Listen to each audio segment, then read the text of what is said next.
The iron came first as a whisper. A single thread of it, dark and hair-thin, running beneath the skin of her left forearm like a vein that had forgotten what blood was for. Gra noticed it on the morning of her 20th naming day in the cracked copper mirror her mother had left her before the dying. She pressed a thumb against it. Cold, hard as forged steel, not a bruise, not a scar, something else entirely. She pulled her sleeve down and went to the feast anyway. The clan of Kethvoron had been her people since before she could hold a blade. 240 orcs, green-skinned and broad and loud, who built their hall in the bones of a dead mountain and called the smell of forged smoke home. She had grown up learning the hammer beside her mother, a smith of real reputation, and had taken to metalwork with the kind of instinct that makes other craftspeople uncomfortable. The iron listened to her. That was how her mother had put it. The iron listens to you, girl, the way it listens to no one else. No one had understood then that the iron was not just listening, it was answering. It started slowly, the way bad things always do. A thin line on her arm became three, became a web, became a lattice that spread to her shoulder and across her collarbone and down the knuckles of her right hand. She wore long sleeves through summer. She wrapped her hands in leather. She smiled at feasts and laughed at stories, and won 2 bouts at the autumn muster, by breaking her opponent's grip with fingers that were no longer fully flesh. Then Garroth saw it. Garroth, the clan chief's eldest son, who had wanted her for a wife and been politely declined, who had eyes like a crow and a crow's memory for sleight. He saw the iron under her skin when she rolled up her sleeve to douse a forge fire, and he did not flinch. He smiled. He told his father that evening. He told the elders the morning after that. The trial lasted less than an hour. They called it the deep corruption, an old word from old stories, from a time when the world was younger and stranger things walked in it. The deep corruption meant the body was no longer orc. The body was becoming something the clan could not name, and what the clan could not name, the clan could not trust. Her mother had died 2 years prior. There was no one to speak for her. The chief's decision was made in the language of formality. She was to be exiled, her forge rights forfeit, her name stricken from the hall records. She was given until sunrise, a pack of dried provisions and the clothes on her back. Her copper mirror. Her mother's smallest hammer, a delicate thing with a handle worn smooth from a decade of use. She walked out under the stars without looking back, because she had learned in her first 10 years of life that the things that hurt you most were the things you watched leave. Better to be the one walking. Better to keep your face forward and your hands moving. The hammer was heavier than it looked. She had always known that. She wandered for 3 years after that. 3 years of sleeping in shallow caves and ruined wayhouses, and once, memorably, in the collapsed atrium of what turned out to be a pre-collapse library, whose books had long since rotted but whose stone shelves were perfect for sleeping. She hired out her smithing skills in towns that did not know her clan markings, and the iron spread through her body with a patience that suggested it had no particular hurry. By the end of the first year, it had reached her ribs. She could feel the cage of herself hardening, the small, cold percussion of her breath against iron where flesh should have been. She was not in pain. That was perhaps the most unsettling thing. She kept waiting for agony and it did not come. There was only weight and density and the slow comprehension that she was being made into something. She tried the clan of Goruksan in the second year in the eastern river deltas, where they were said to be more open to wanderers. They fed her for 6 days and then a child touched her arm and screamed at the cold of it, and she was gone by morning, before the questioning started. She tried the Broken Moon clan after that. She lasted 11 days. She tried the Salt Hand Brotherhood and lasted 3. She tried a small forge hold in the mountains whose name she never learned, and they offered her a permanent place after seeing her work. And she almost believed it until the forge master's wife pressed a hand to her cheek in what was meant as kindness, and pulled away with an expression that was not kindness at all. She stopped trying after that. She went to the dead places instead. The hollowed-out post-collapse ruins where nothing lived except rust and memory. She was comfortable there. The iron in the rusted hulks of old machines seemed to recognize her. She would press her palms against old steel and feel something move, not in the steel but in herself, a resonance, a conversation conducted entirely in vibration. She did not fully understand what she was becoming. She was somewhere in her third year of wandering, in the ruins of a city whose name the surviving maps spelled 3 different ways, sleeping in the shell of what had once been a great forge complex, when the sky cracked open and the Vorath came through. She heard them before she saw them.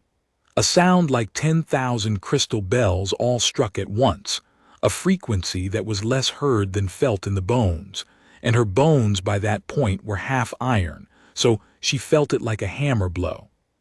She pressed herself against the wall of the forge and looked up through the collapsed roof. The sky over Keth-Saron, that was the name on the most reliable of the 3 maps, she had decided was filling with ships. Not ships in any sense she had words for then, not the wooden-hulled vessels of the river traders or the steam-driven warships she had seen in harbor cities. These were crystalline constructions, massive and multi-limbed, like the exoskeletons of creatures the size of mountains, grown rather than built, translucent in some lights and mirror-bright in others, and they descended through the upper atmosphere with a silence that was somehow worse than noise. She counted 7 of them before she stopped counting. She had heard of the Vorath. Everyone had heard of the Vorath, the way everyone had heard of floods and plagues, as things that happened elsewhere to other people, in stories told around fires to explain why certain ruins should not be entered and certain roads should not be traveled. The Vorath supremacy. An empire old enough that it had watched dozens of civilizations rise and fail on the worlds it had moved through. Crystalline insectoids, the stories said, who communicated in harmonics and harvested metal from planetary cores the way a farmer harvests grain. They had come to Keth-Saron, she understood now, because Keth-Saron was what remained of a world the Vorath had hollowed out 3 centuries past. They had not finished the job then. Something had driven them off, some war or distraction elsewhere in the Empire. Now they were back to collect what they had left behind, a moon-sized deposit of raw ferrite iron in the northern crater fields, plus whatever residual ore remained in the dead city's substructure. They had not expected anyone to be here. Neither had she exactly, but here they both were. The first Vorath ground units came down before the ships had fully landed, extruded from the underbellies of the smaller vessels in a way that was less deployment and more secretion. They were not humanoid. They were tall, nearly 3 meters, with a central torso of layered chitin and 4 limbs that bifurcated at the midpoint, giving each creature 8 functional limbs for combat or manipulation. Their faces, if they had faces, were arrangements of sensory apparatus, crystalline clusters of what might have been eyes, resonance organs that served for both hearing and communication, mouthparts that were less for eating than for the harmonic vocalizations that constituted their language. They moved through the ruined city with the efficiency of things that had done this before. They were looking for metal. She was made of metal. She understood, in the cold water clarity that comes to people when they realize the world has changed while they were sleeping, that this was going to be a problem. She moved through the ruins quietly, which she was good at. 3 years of sleeping rough had taught her the language of broken spaces, where the floors held and where they didn't, which collapses were recent and unstable, and which had settled into permanence. She kept low. She kept to the shadows. She moved west through the forge complex toward the secondary exits she had mapped on her first day here, the way she always mapped exits, because she had learned early that knowing where you could leave from was the most important knowledge in any place. The forge complex was vast in a way that required living in it to appreciate. The maps had given her its outer walls and its major chambers, but not its personality. The way certain corridors smelled of old oil and certain open spaces smelled of nothing at all, which was worse. The pre-collapse builders had been serious people who built serious things. The support columns were a meter across. The ceiling vaults in the primary corridor were high enough that the top of them were lost in shadow even in full daylight. Everything was scaled for the movement of heavy things, or carts and furnace sleds, and the organized industrial violence of large-scale metalwork, and it gave the whole complex a quality of compressed power, a sense that large forces had moved through here and were only resting. She moved through it like a person who knows a building well enough to stop thinking about the route. Her attention was on the sounds coming from behind and to the east, where she could hear the Vorath units moving. Their movement had a particular quality, not loud, but everywhere the way a sound is when the source is multiple and distributed. They were not chasing her in a line. They were bracketing the area, which was the smarter choice, moving in arcs to cut off exits rather than running after her directly. She paused at a junction and listened. 3 sets of movement, roughly southeast, east, and northeast. She was between them and the western exit. If she moved steadily, she would get there ahead of all 3. She moved steadily. The smell of the old forge fires was everywhere in the complex, a deep mineral char that lived in the stone walls and would probably live there as long as the walls stood. She found she liked it. It was the smell of her childhood, of standing beside her mother at the bellows while the fire roared and the iron went from cold and gray to glowing and honest. The smell did not make her nostalgic now, not exactly, because nostalgia was for things that were gone and the smell of ironwork had not gone anywhere. It was here in these walls. It would be in whatever forge she built next, wherever that was. She was almost at the western exit when she heard the sound change. The Vorath units behind her, 2 of them, she thought, had stopped moving. The silence was sudden enough to register as deliberate. She stopped too. She stood very still in the corridor and listened. The pulse came before the sound did. A deep, subaudible vibration that hit her iron bones and sang in them like a struck bell. The sensor grid. They had narrowed its field, concentrated its sensitivity in her direction, and the pulse was not passive detection now but active. It was a focused field of harmonic resonance designed to locate ferrous concentrations, and she was a walking ferrous concentration. She felt it the way you feel a light in a dark room fall on your face. The 2 units had been flushing her, moving around and then going still, forcing her to move, and now the sensor grid knew exactly where she was. She did not make it to the exits. The Vorath sensor grid went up 40 minutes after the first ground units deployed. A web of resonance emitters sunk into the ruins at intervals, generating a detection field that responded to ferrous concentrations above a certain threshold. She did not know this yet. She was moving carefully, and she felt the pulse of it before she heard anything, a deep vibration in her iron-laced bones that felt like being struck by a bell the size of the city. She froze. 3 Vorath units converged on her position from different angle within 2 minutes. The lead unit extended 2 of its upper limbs and produced a sound that her bones translated as, "Stop, unknown, contained." She ran instead. The forge complex was not designed for pursuit.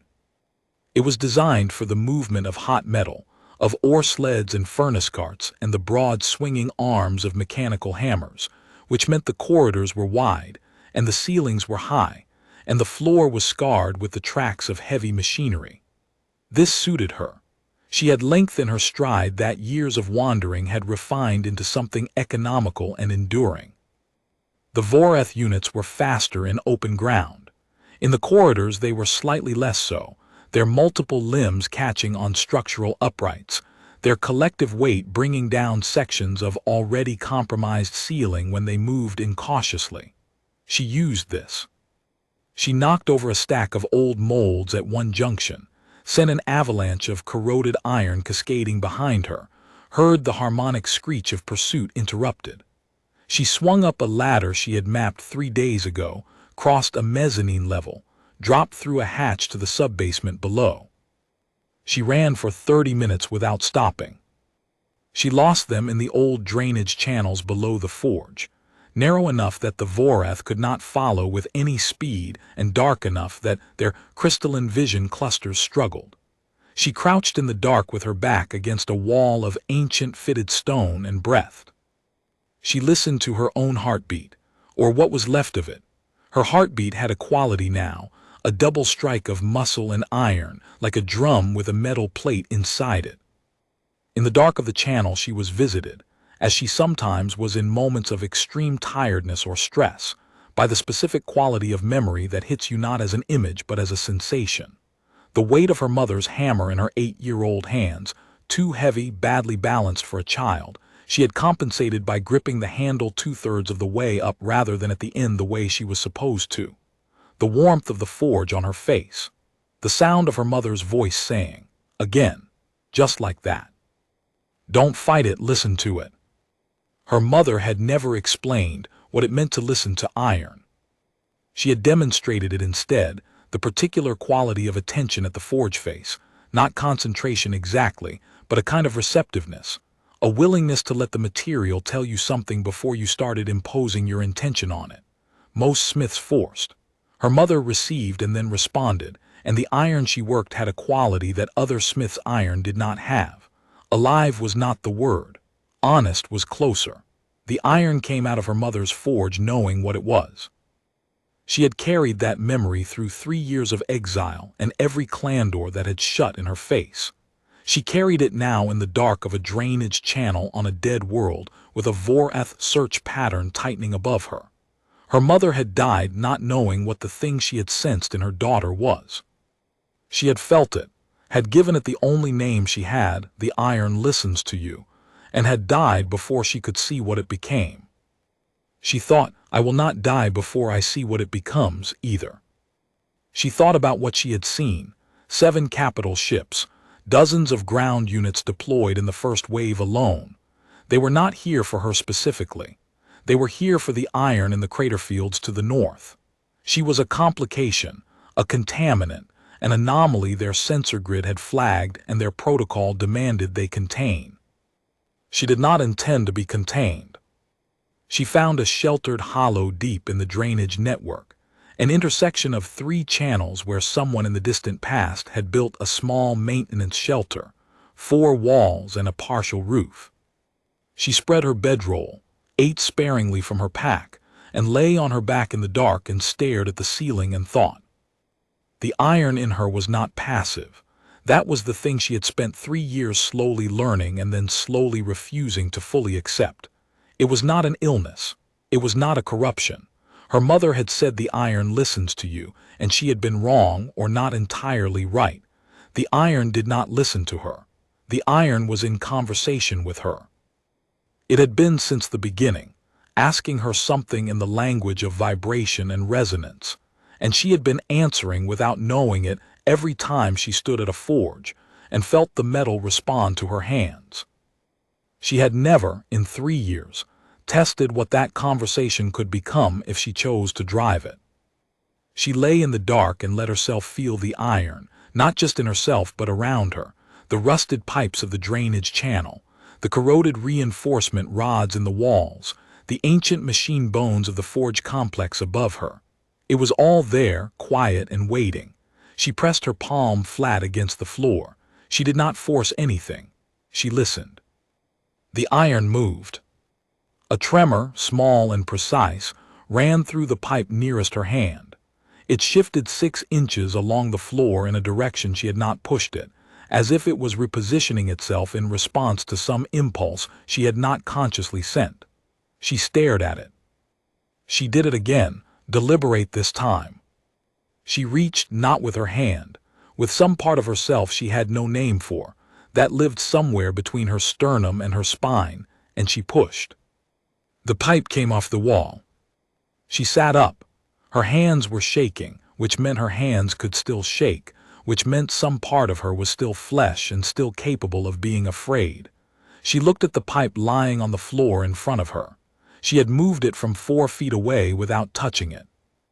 She thought about the Vorath ships above her, and the Voreth units in the ruins above that, and the Voreth sensor grid threading its way through the city's bones. She thought about the crater fields to the north with their moon load of iron. She thought about being hunted, about being exiled, about every door that had shut in her face, and every pair of eyes that had looked at what she was becoming and found it unacceptable. She thought about her mother's hammer in her pack, worn smooth from use, heavy for its size. She had been running for 3 years.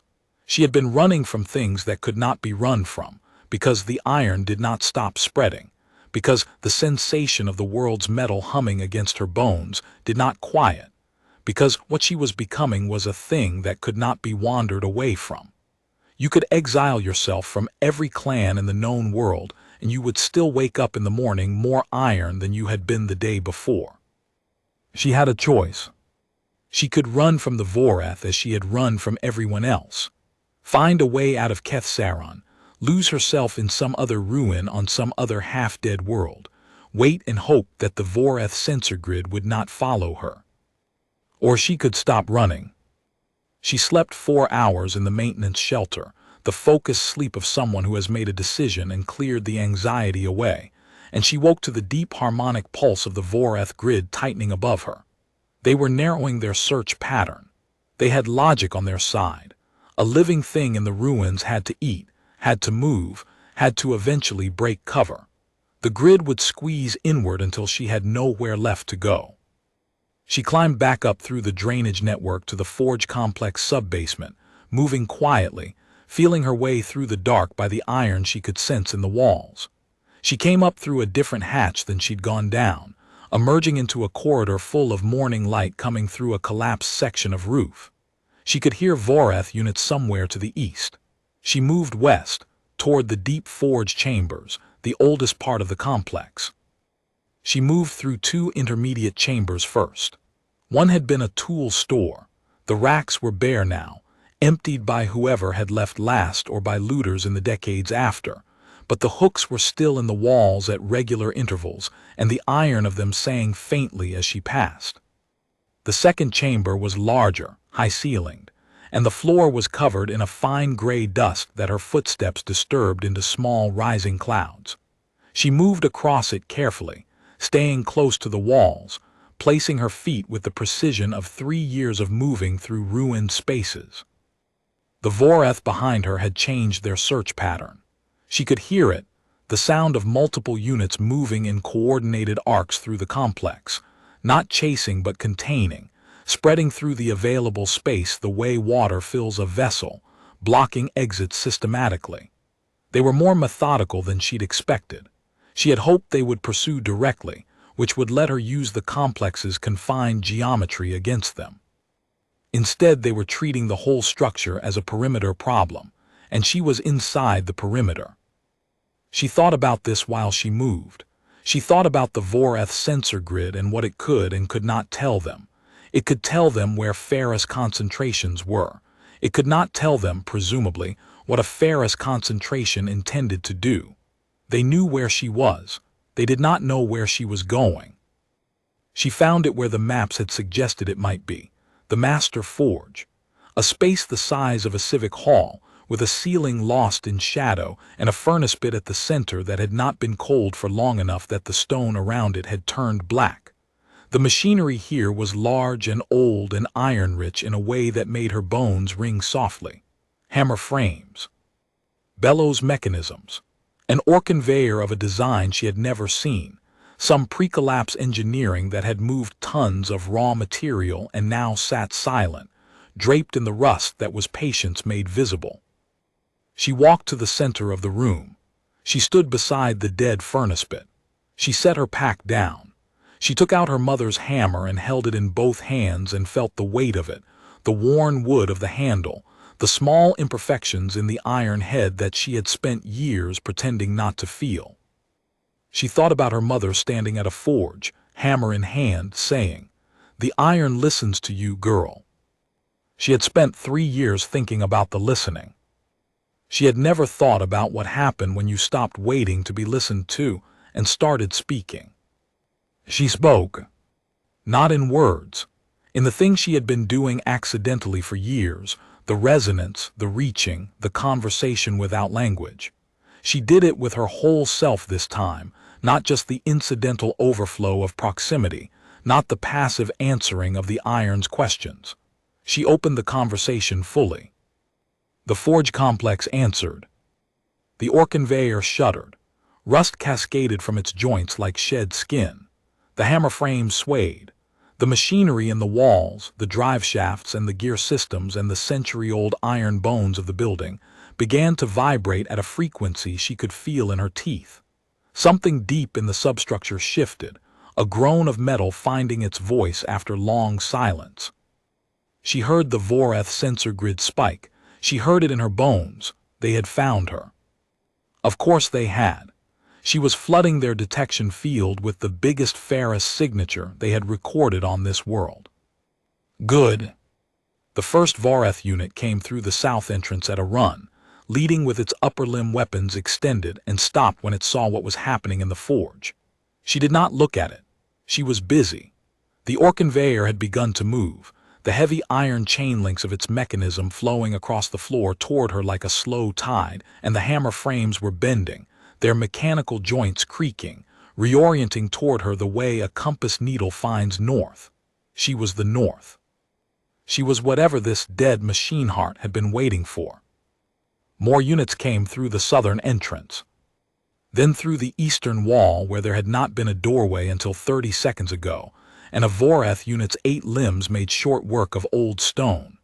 She heard the harmonic of their communication, that crystalline bell language, and though she did not speak it, she understood its emotional register perfectly.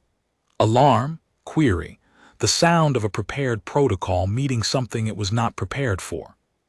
She was walking toward them. She walked slowly.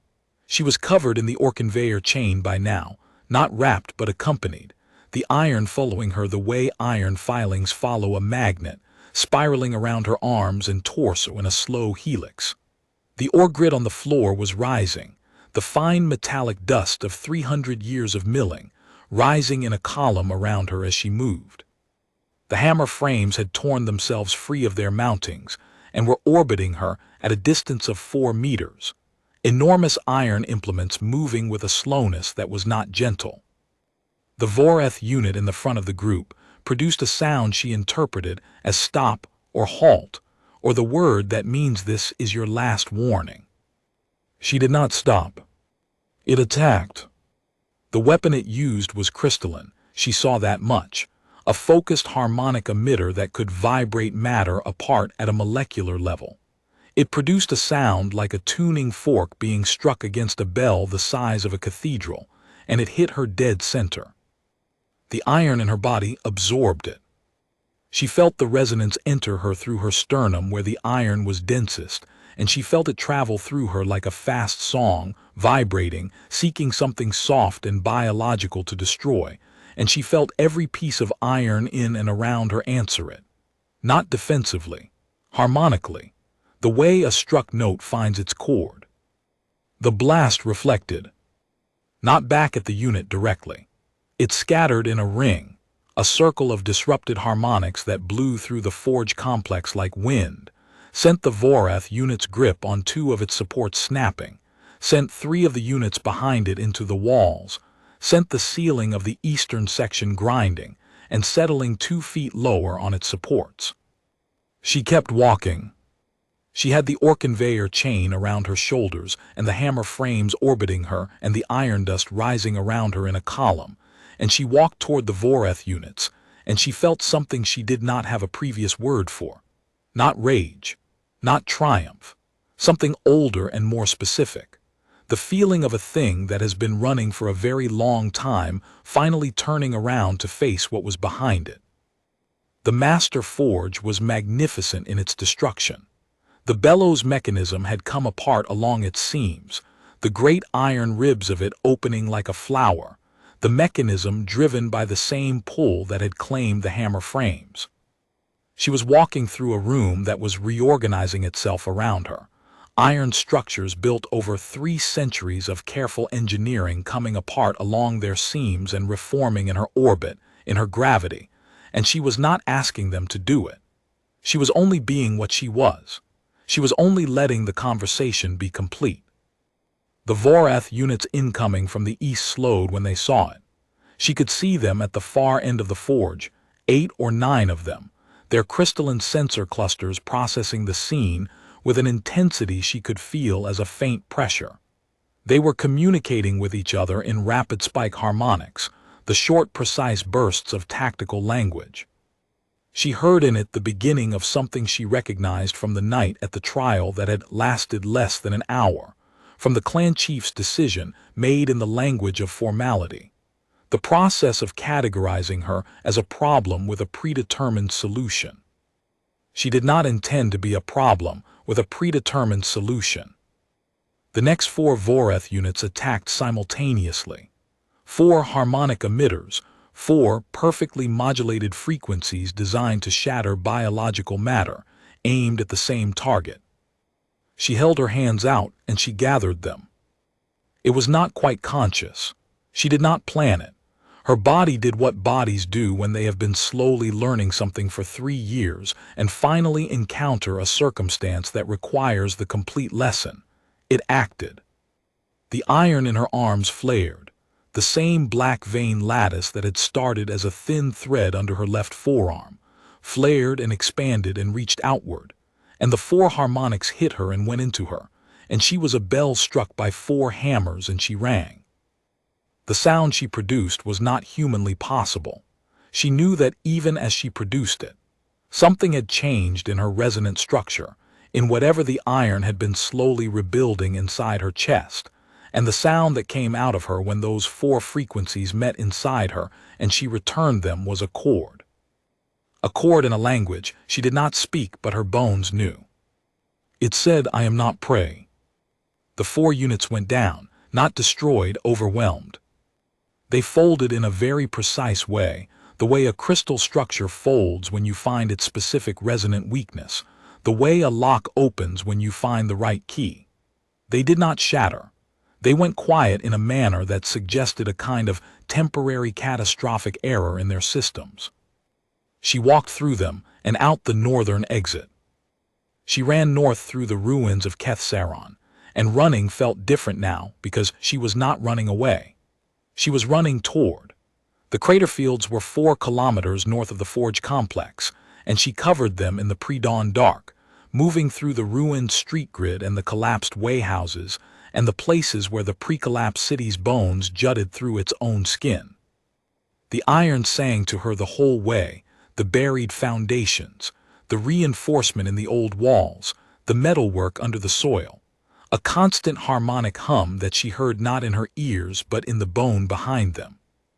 She arrived at the crater fields as the first light was finding the eastern sky. The approach to the crater was across a kilometer of flat terrain that had once been the northern perimeter of the city, where the industrial suburbs met the geological reality of the crater's edge. The buildings here were shorter and more ruined than those at the center. Low structures that had been warehouses or staging grounds for the ore operations, now reduced to knee-high wall stubs and floor slabs covered in the hardy gray scrubgrass that had colonized every flat surface on Kethsaron. She crossed the terrain at a steady pace, not running. She was done running. The sun was thin but coming, and the iron in the soil beneath her feet was humming at a frequency that told her the crater was close before the crater was visible. She crested a long, shallow slope of rubble and saw it. She had seen large things in her wandering, the great river bridges of the eastern delta, spanning 800 meters of open water, the collapsed dome of what might have once been a governance hall in a dead city, its diameter beyond her ability to stride in less than an hour. She was not easily impressed by scale. The crater fields impressed her. The main crater was 3 kilometers across, and its floor was iron. Raw ferrite iron deposited by the original impact, by the Vorath's old mining operations, by 3 centuries of geological drift. It was the color of old blood in the low light, dark and dense, and so present that she felt it in her entire skeleton the moment she crested the crater rim. It was like standing beside a fire after being cold for a very long time. It was like hearing your own name spoken by someone who had known you before you knew yourself. The rim of the crater was rough, the product of old blasting and older erosion, and she picked her way along it for a few minutes, reading the ground. She was not going to stand on the rim. That was a defensive position, exposed and obvious, and the 7 Voreth ships above her could see every point on the rim. She needed to go down. She needed to go to the iron directly. She paused once at the crater edge and looked up.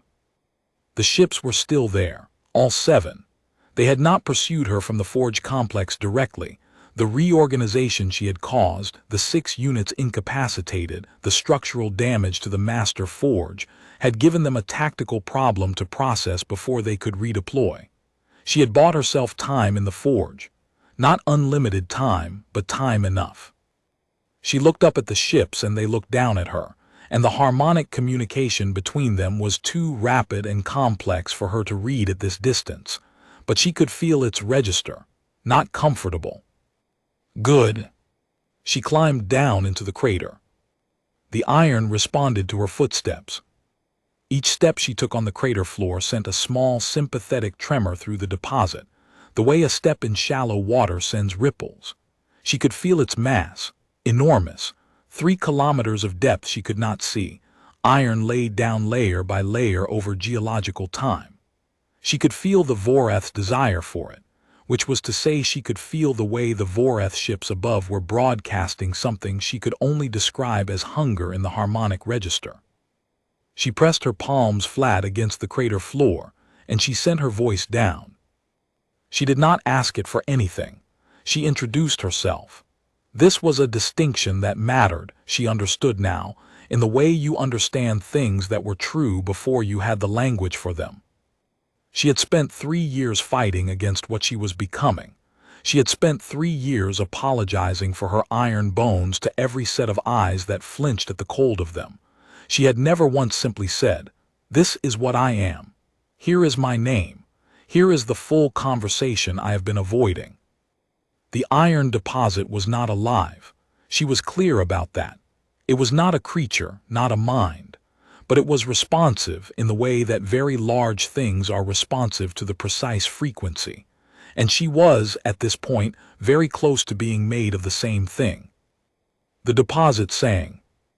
It was a low geological sound, a frequency below hearing, and she felt it travel up through her palms and into her arms and through her iron-laced chest and into her skull, and she thought, "Ah, there it is. That is what I am." She rose, she called the iron up. Not all of it. She was not a fool. She called the surface layer, the loose deposit, the iron that was less integrated into the geological structure and more like iron that happened to be resting here. She called it the way she had called the Orconveyor chain and the hammer frames, but she called it the way you call something that has been waiting for the call, something that knows your voice. It rose in sheets. She had expected something dramatic, an eruption, a geyser. What happened was quieter and more absolute. The surface of the crater floor rose in plates, slow and tilting, vast iron sheets 5 and 10 and 20 meters across lifting with a sound like the world clearing its throat. They rose to where she stood and they settled around her like something finding its proper place, and she let them fold against her, accepted the weight of them, felt her body's iron answering the deposit iron the way a river tributary answers the main current. The Voreth ships noticed. The harmonic broadcast between them changed register in a way she now had the vocabulary to read. Not just alarm this time. Something more complex. Something that contained, unless she was misreading the overtones, a note of recognition. They had seen something like this before. Somewhere in their long history, they had encountered this. They had not expected it here, on a world they had already hollowed out, in a wandering exile that their sensor grid had flagged as a minor complication. They had not expected to find at the bottom of an iron crater on a dead world the thing their oldest records described in the harmonic language as the fused one, the iron chosen, a category they had filed under myth. She was not myth. She was very tired, and her pack was still in the forge 4 kilometers away, and she had not eaten since the previous evening. She was also standing in a crater wearing 30 tons of risen iron like a second skin, and the Vorath ships were changing position above her, the smaller escort vessels breaking formation in a way that looked less like preparation to attack and more like preparation to retreat. She let them look at her for a while. She gave them time to understand what they were seeing. Then she called more of the iron up. This was the answer to the question the iron had been asking her for 3 years. Not what are you becoming, but when will you become it fully? Not a disease, not a corruption. A readiness, a slow accumulation of material for a purpose she had not been able to see until now. She let it all come.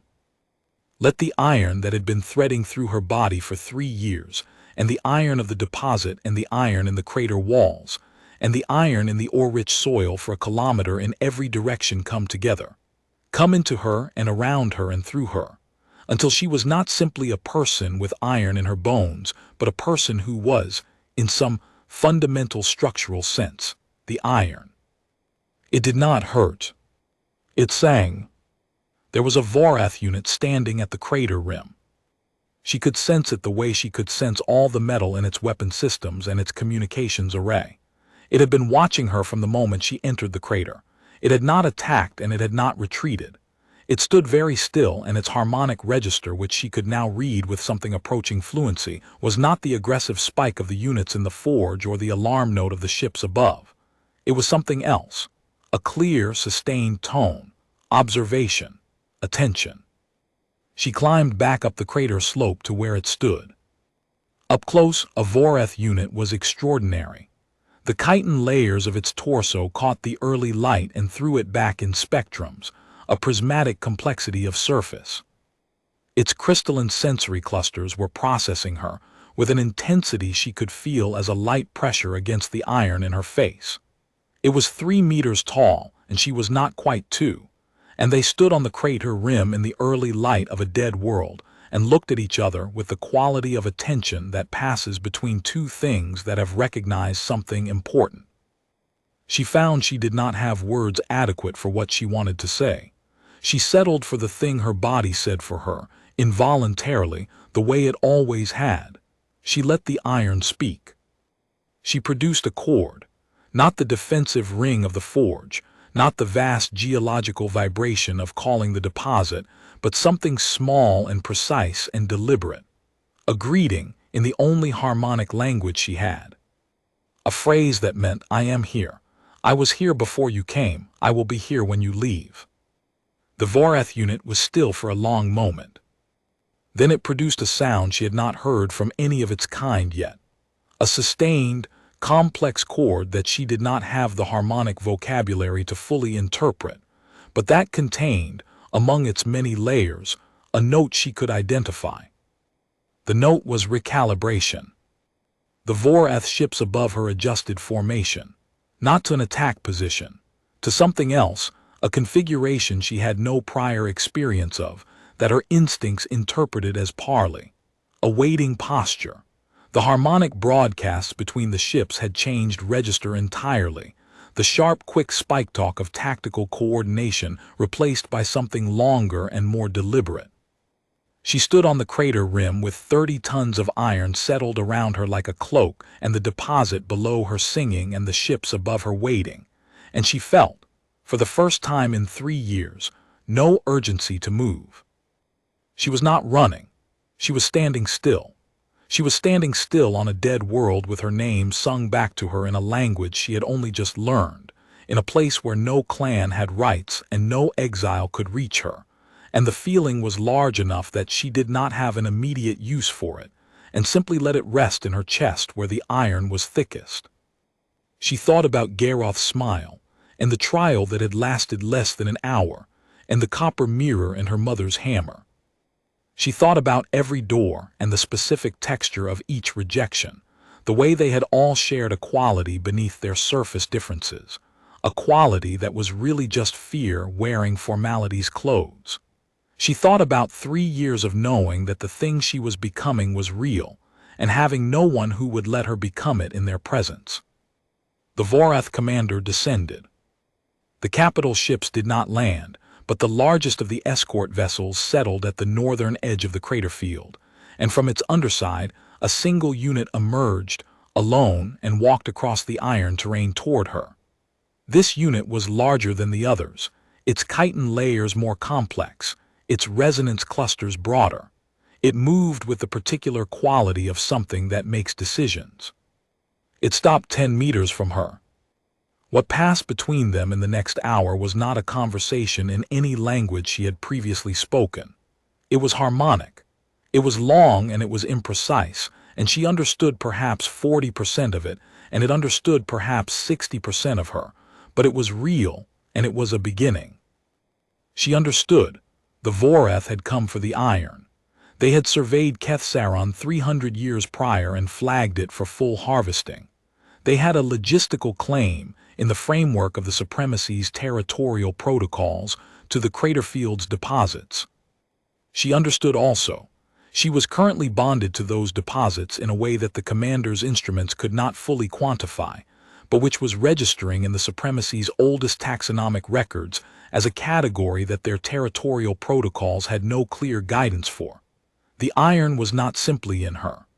The iron, by some mechanism the Vorath would spend decades studying, had recognized her claim. The deposit was answering her. The deposit was, by any measure the Vorath had for evaluating such things, aligned. She understood finally. The Vorath were afraid of her.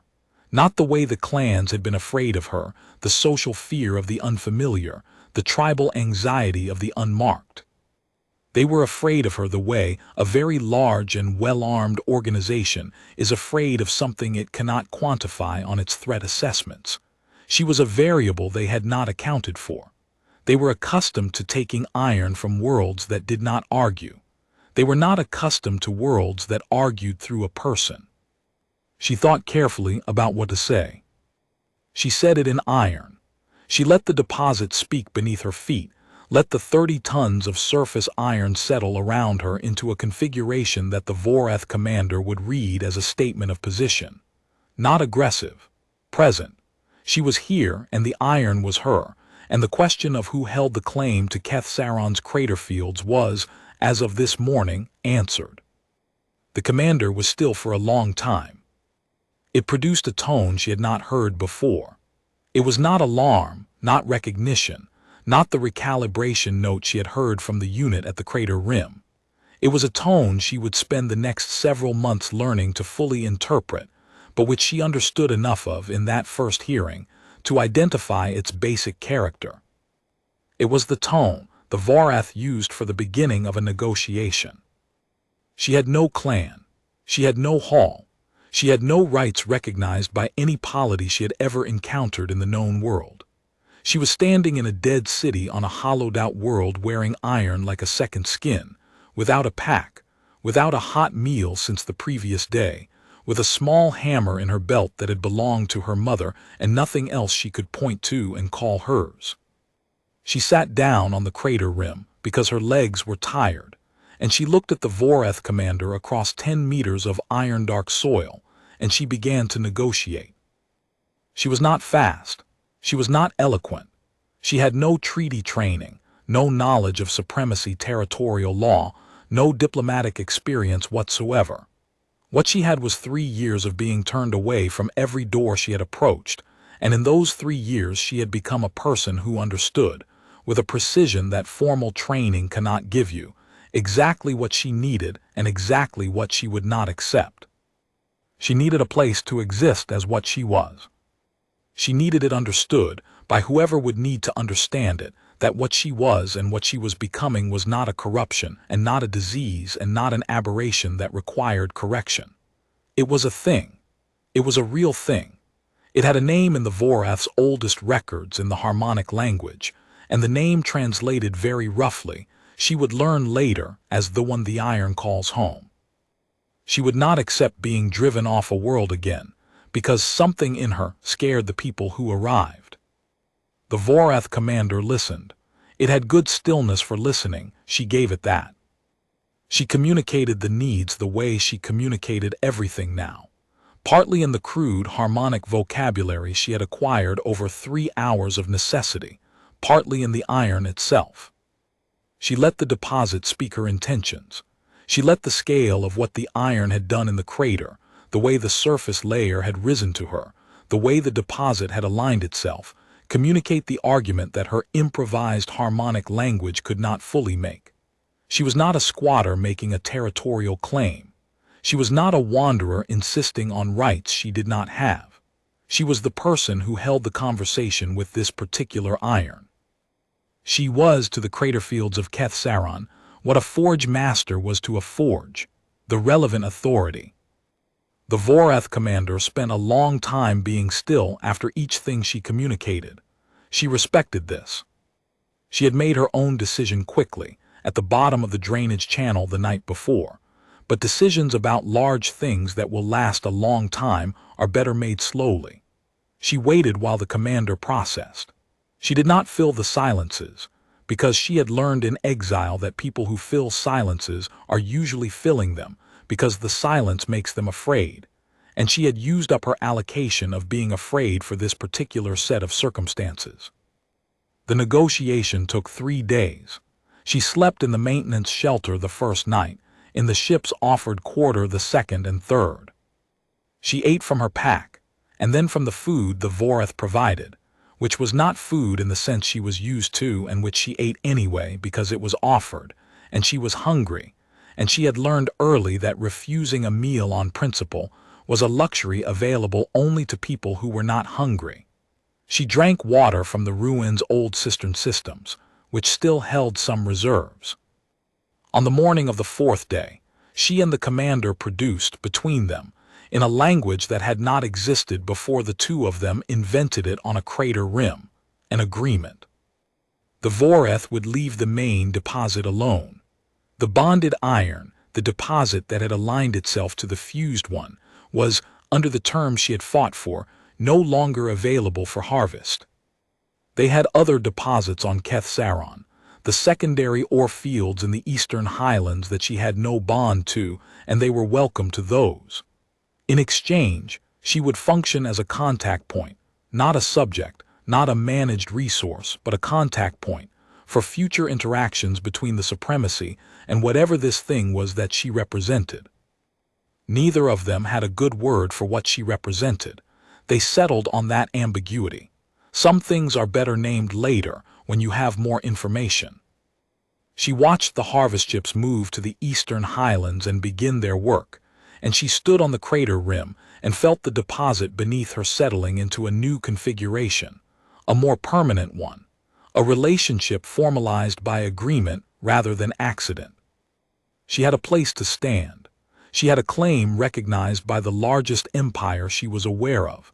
It was a very strange kind of home. She took her mother's hammer from her belt and held it in both hands.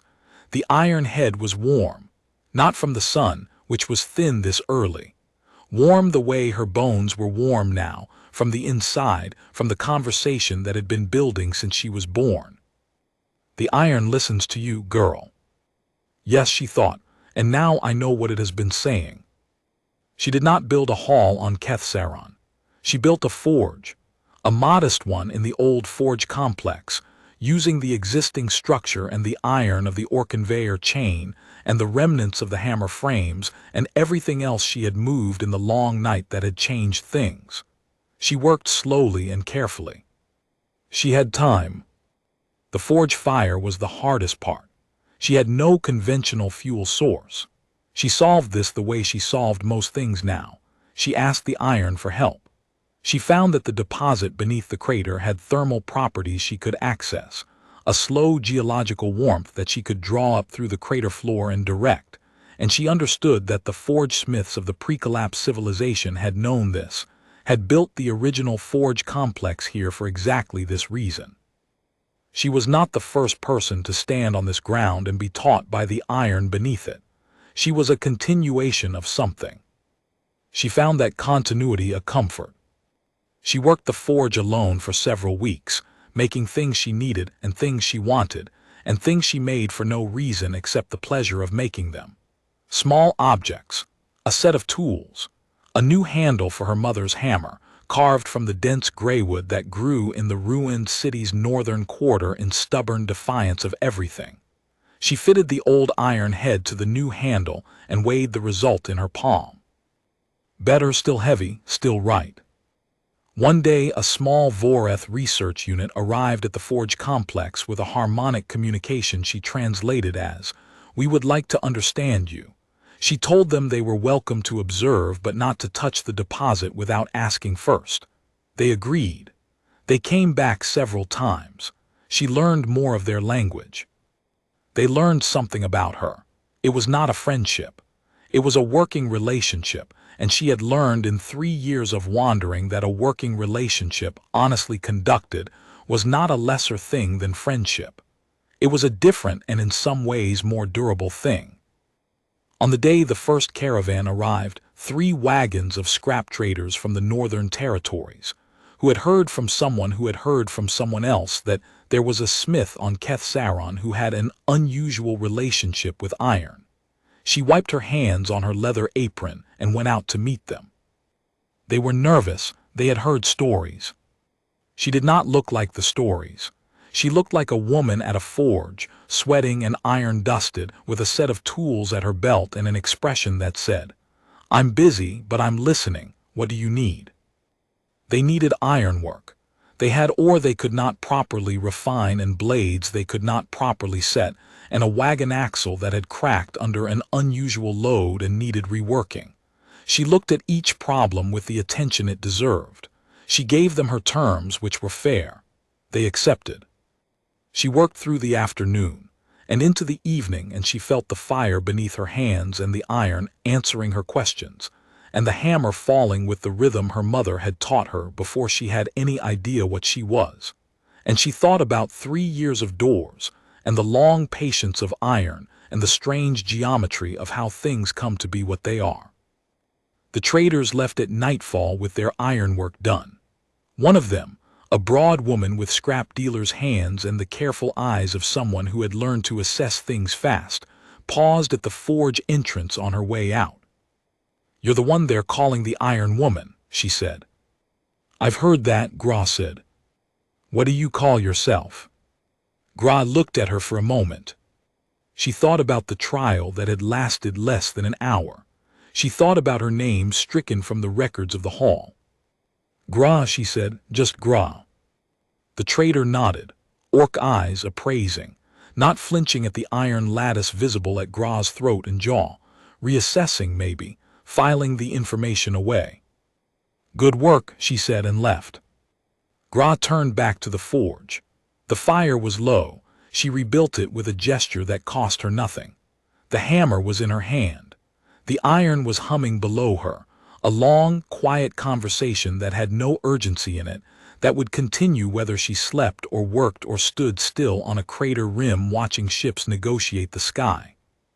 She raised the hammer. She struck.